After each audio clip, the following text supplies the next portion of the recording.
Well, my name's John Walsh, and I am the president and CEO of TIG Real Estate Services. And in that role, I basically develop, manage, lease. We have a brokerage unit, but we are involved in commercial real estate of all kinds, except residential. So if it's a office, warehouse, industrial property, tech property, or retail, we've had some involvement. About how many panels have you been on? I've lost count, 15 or 16 panels, and I think I've chaired 11 or 12. And why do you serve on panels, or why do you say yes?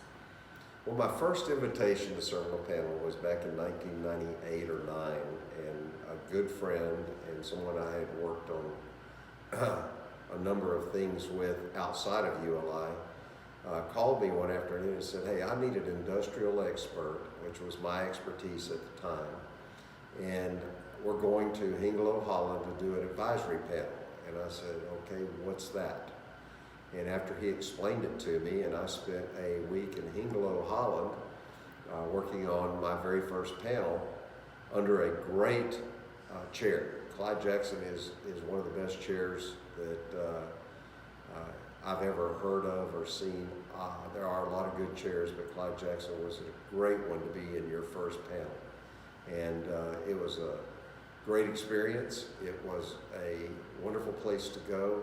But even more than that, I loved the process of the advisory panel, and I immediately let ULI know that I would serve on a panel at any time they needed me on basically a once a year basis. And I haven't quite hit once a year, but I've done a lot of panels. And it's just something that it allows me to share what I know with the community that often needs expertise way beyond my knowledge.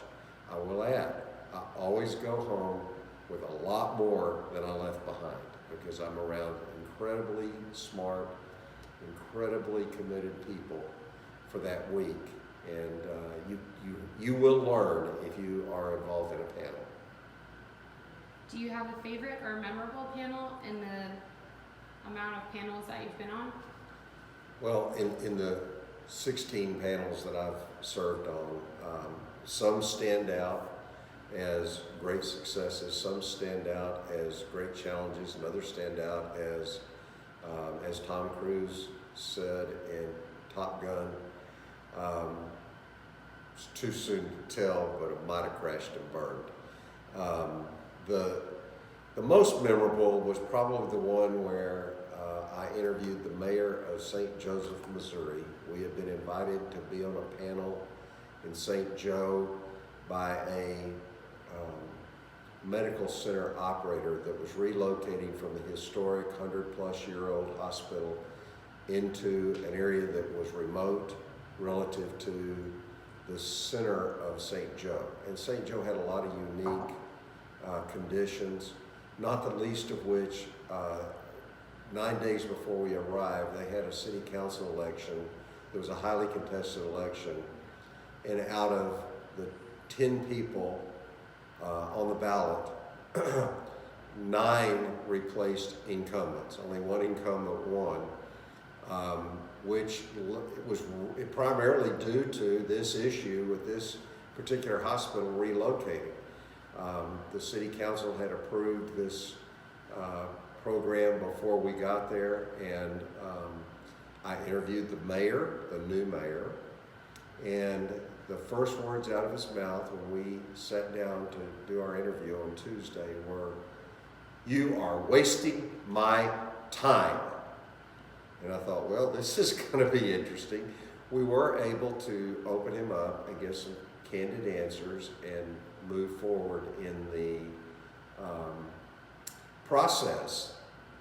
And it was one of those, we changed our course. We added a whole lot of dimension to what we were doing as an advisory panel and shared it with the sponsor, thinking that the sponsor was going to walk out on us, which would not have been the first time. As it turned out, the sponsor said, you may have come up with an idea that will really be good for our city. At the presentation, we finished our presentation, covered in detail all of the things that we had studied, approached, expanded to the audience. We expanded what the questions and problem had been to show them a much broader answer.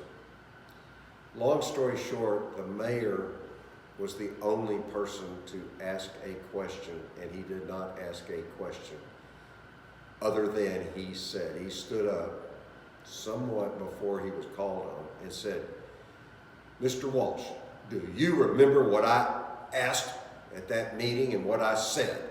And I thought, well, you said a lot. We were there for an hour. Help. I didn't say that, but in my mind I was going, okay, I remember a lot, but not everything. He said, "I told you you were wasting my time." And I said, "Yes, sir, you told me that." And he said, "Well, I was wrong. You guys have done an amazing job for this city."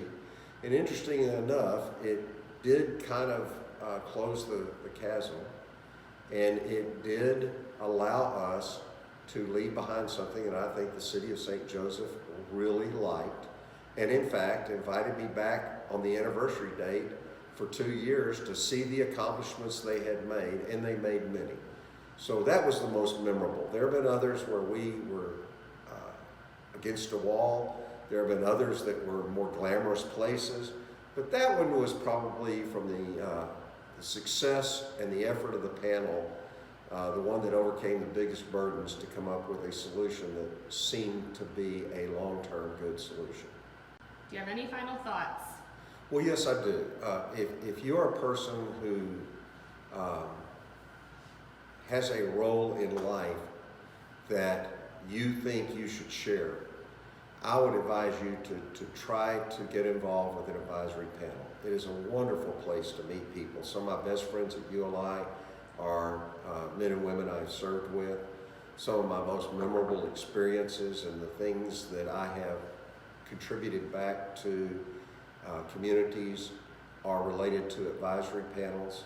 I've been quite active in ULI for a number of years, but I don't ever want to stop doing advisory panels, because advisory panels are a place that I can grow, places where I can share what's been given to me and give back, and places where I think we can actually change communities, the built environment, and the way people enjoy life.